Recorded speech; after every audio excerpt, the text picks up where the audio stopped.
Hello दोस्तों, आज की वीडियो का हमारा टॉपिक है टाइप्स ऑफ मसल फाइबर्स। हमारी बॉडी में जो मसल फाइबर्स होते हैं वो कितने टाइप के होते हैं। मसल फाइबर्स दो टाइप के होते हैं, टाइप 1 मसल फाइबर और type 2 muscle fibre. Type 1 muscle fibres को हम स्लो ट्विच मसल फाइबर्स भी बोलते हैं या रेड मसल फाइबर्स भी बोलते हैं। जबकि अगर टाइप 2 मसल फाइबर्स की बात की जाए तो टाइप 2 मसल फाइबर्स को हम फास्ट ट्विच मसल फाइबर्स या वाइट मसल फाइबर्स भी बोलते हैं। अब एक को स्लो और एक को फास्ट क्यों बोलते हैं ये मैं आगे आपको बताऊंगा वीडियो में, और एक रेड कलर का क्यों होता है और दूसरा वाइट कलर का क्यों होता है ये भी आगे हम पढ़ेंगे। ठीक है, तो स्टार्ट करते हैं हम। What is the difference between type 1 and type 2 muscle fibres. Point number 1 है हमारा, टाइप 1 मसल फाइबर्स जो होते हैं वो रेड कलर के होते हैं। क्यों रेड कलर के होते हैं? क्योंकि उनमें मायोग्लोबिन प्रेजेंट होती है बहुत ज़्यादा क्वांटिटी में, इसी वजह से वो रेड कलर के दिखते हैं। अब क्वेश्चन ये है कि मायोग्लोबिन क्या है। तो मायोग्लोबिन दोस्तों मसल सेल में पाए जाने वाला एक ऐसा प्रोटीन है जो अपने अंदर ऑक्सीजन को स्टोर करके रखता है।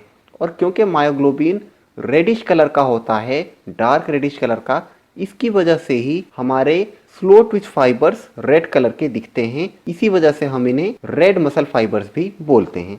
ठीक है, तो आपको रीजन पता चल गया। Due to presence of myoglobin type 1 fibre red colour के दिखते हैं। ठीक है, अगर बात की जाए टाइप 2 मसल फाइबर्स की तो टाइप 2 मसल फाइबर्स का कलर कैसा होता है? वाइट कलर का होता है। अब यहाँ पर मैंने वाइट बोला है तो वाइट का मतलब बिल्कुल प्योर वाइट नहीं, वाइट का मतलब है वो लाइट रेड कलर के दिखते हैं। मतलब रेडिश कलर तो होता है उनका लेकिन बहुत लाइट होता है, जिसकी वजह से वो थोड़े वाइटिश होते हैं, थोड़े ब्राइट कलर में होते हैं।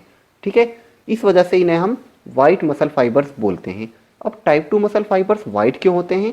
क्योंकि यहाँ पर मायोग्लोबिन या तो बहुत कम होती है या होती ही नहीं है। इस वजह से type 2 muscle fibres whitish colour में दिखते हैं और हम इन्हें वाइट मसल फाइबर्स भी बोलते हैं। ठीक है, तो कलर के बारे में आपको पता चल गया। अब आते हैं अपने नेक्स्ट पॉइंट पर। जो टाइप 1 मसल फाइबर्स होते हैं उनका जो कॉन्ट्रैक्शन रेट होता है वो बहुत स्लो होता है, जिसकी वजह से हम इन्हें स्लो ट्विच फाइबर्स भी बोलते हैं। जबकि अगर टाइप 2 मसल फाइबर्स की बात की जाए तो इनका जो कॉन्ट्रैक्शन रेट होता है वो बहुत फास्ट होता है, बहुत ही फास्टली कॉन्ट्रैक्ट होते हैं ये, जिसकी वजह से हम इन्हें फास्ट ट्विच मसल फाइबर्स भी बोलते हैं। ठीक है दोस्तों, तो slow Twitch muscle fibres type 1 fibre को इसलिए बोला जाता है क्योंकि उनका जो पीरियड ऑफ कॉन्ट्रैक्शन है वो बहुत स्लो है, स्लोली कॉन्ट्रैक्ट करते हैं वो। यही रीज़न है कि हम इन्हें स्लो ट्विच मसल फाइबर्स बोलते हैं।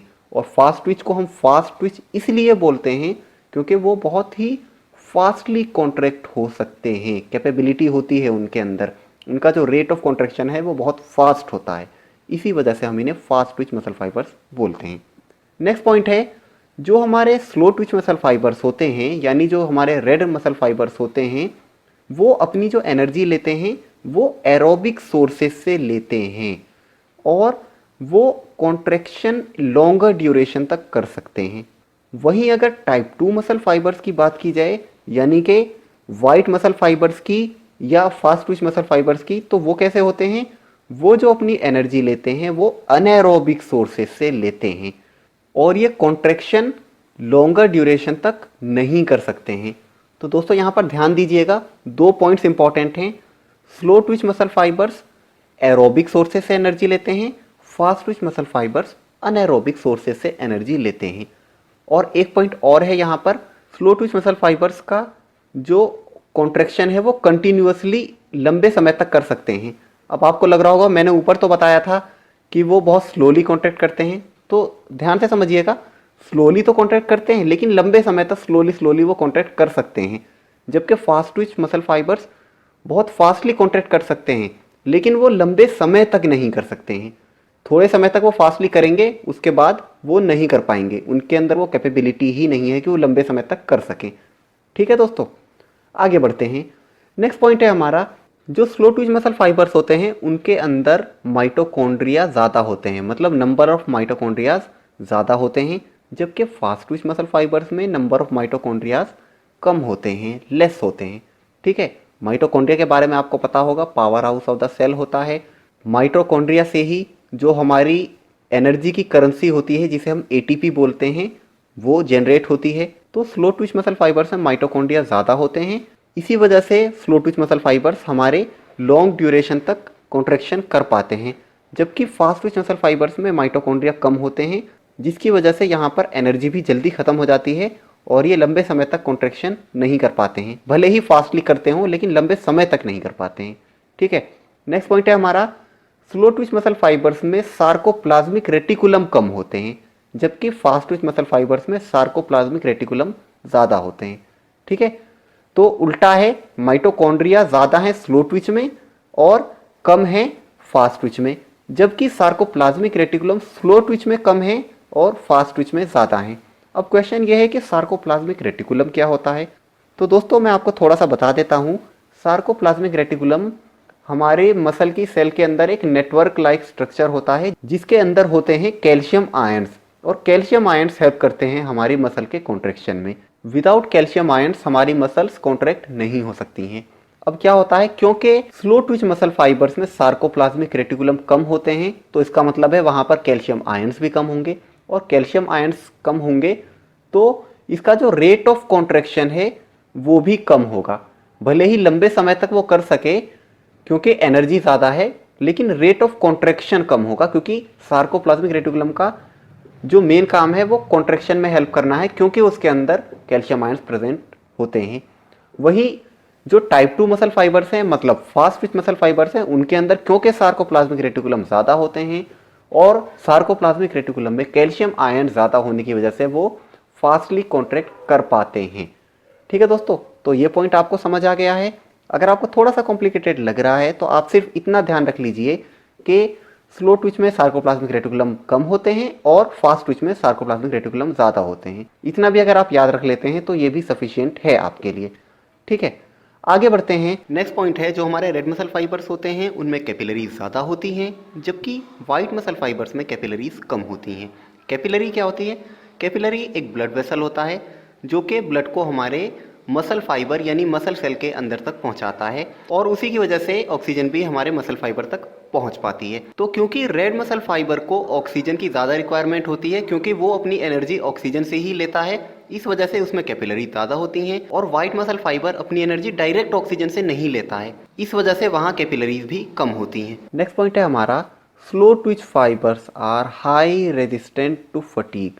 स्लो ट्विच फाइबर्स कैसे होते हैं? फटीग को वो ज़्यादा समय तक सह सकते हैं, जबकि जो फास्ट ट्विच मसल फाइबर्स होते हैं they are low resistance to fatigue. Fatigue को वो बहुत ज़्यादा लंबे समय तक नहीं सह सकते हैं। ठीक है, नेक्स्ट पॉइंट है हमारा, स्लो ट्विच मसल फाइबर्स का जो डायमीटर होता है वो कम होता है और ये बहुत ज़्यादा मसल टेंशन प्रोड्यूस नहीं कर सकते हैं। मतलब स्लो ट्विच मसल फाइबर्स का जो मसल मास होता है वो कम होता है, ये थोड़े पतले होते हैं स्लो ट्विच मसल फाइबर्स। जबकि अगर फास्ट ट्विच मसल फाइबर्स की बात की जाए तो उनका डायमीटर कंपैरेटिवली ज़्यादा होता है और ये ज़्यादा मसल टेंशन प्रोड्यूस कर सकते हैं। नेक्स्ट पॉइंट है, slow Twitch muscle fibres contribute less in muscle strength.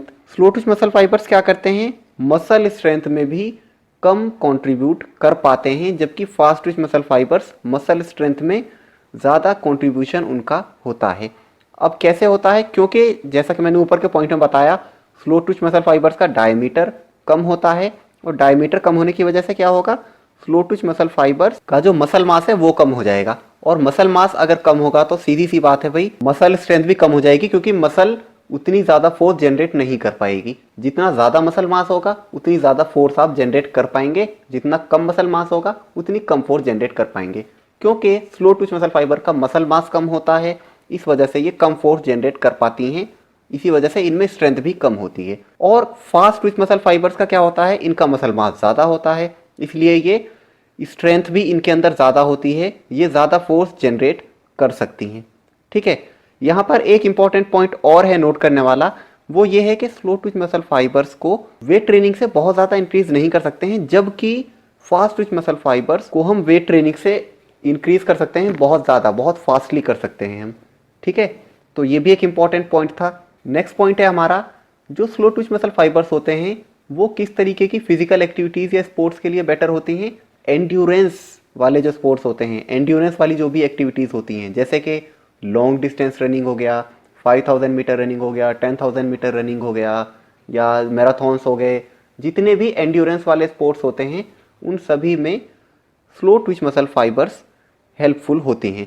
जबकि अगर फास्ट ट्विच मसल फाइबर्स की बात की जाए तो वो किस तरीके की फिजिकल एक्टिविटीज़ में हेल्प करती हैं? वो करती हैं जहाँ पर एक्सप्लोसिव और क्विक मूवमेंट्स होना हो, क्विक एक्शंस होने हो, इस तरीके के स्पोर्ट्स में, जैसे कि 100 मीटर हो गया।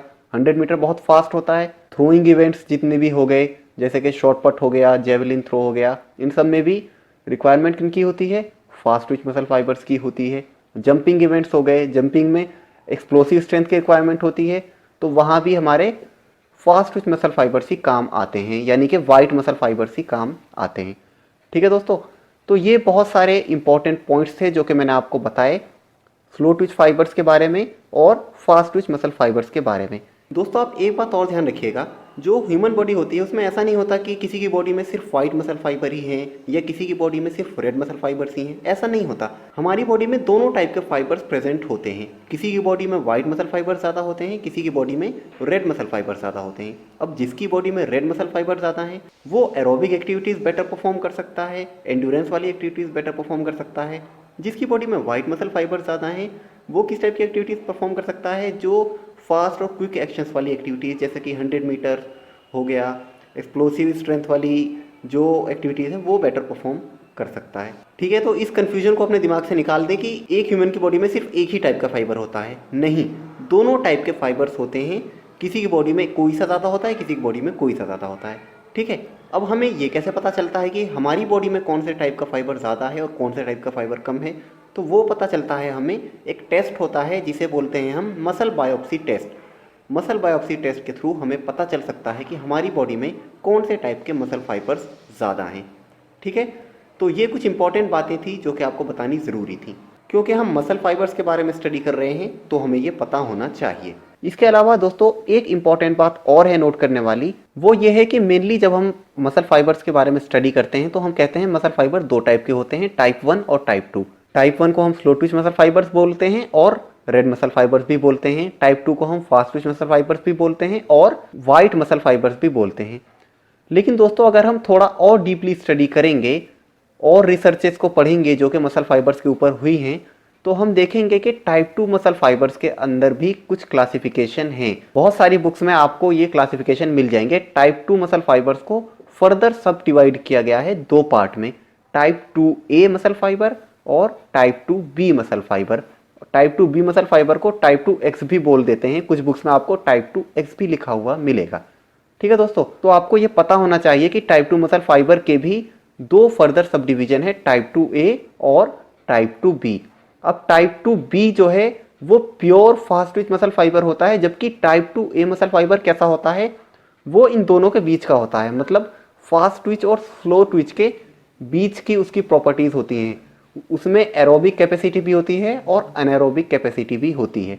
इसीलिए टाइप 2A मसल फाइबर को कई बार हम moderate fast Twitch muscle fibres भी बोल देते हैं, कुछ बुक्स में आपको लिखा हुआ ऐसा मिल जाएगा।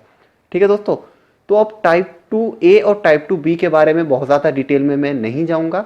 अगर आपको लगता है कि इसके बारे में आपको डिटेल में पढ़ना है तो आप कमेंट सेक्शन में लिख सकते हैं, मैं अलग से वीडियो उस पर बना दूंगा। लेकिन मेनली मोस्टली बुक्स में आपको यही दो क्लासिफिकेशन मिलेंगे, टाइप 1 और टाइप 2, मतलब फास्ट ट्विच और स्लो ट्विच, या रेड मसल फाइबर और वाइट मसल फाइबर।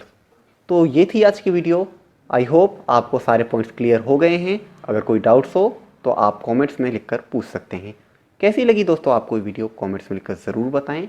मिलते हैं अगली वीडियो में।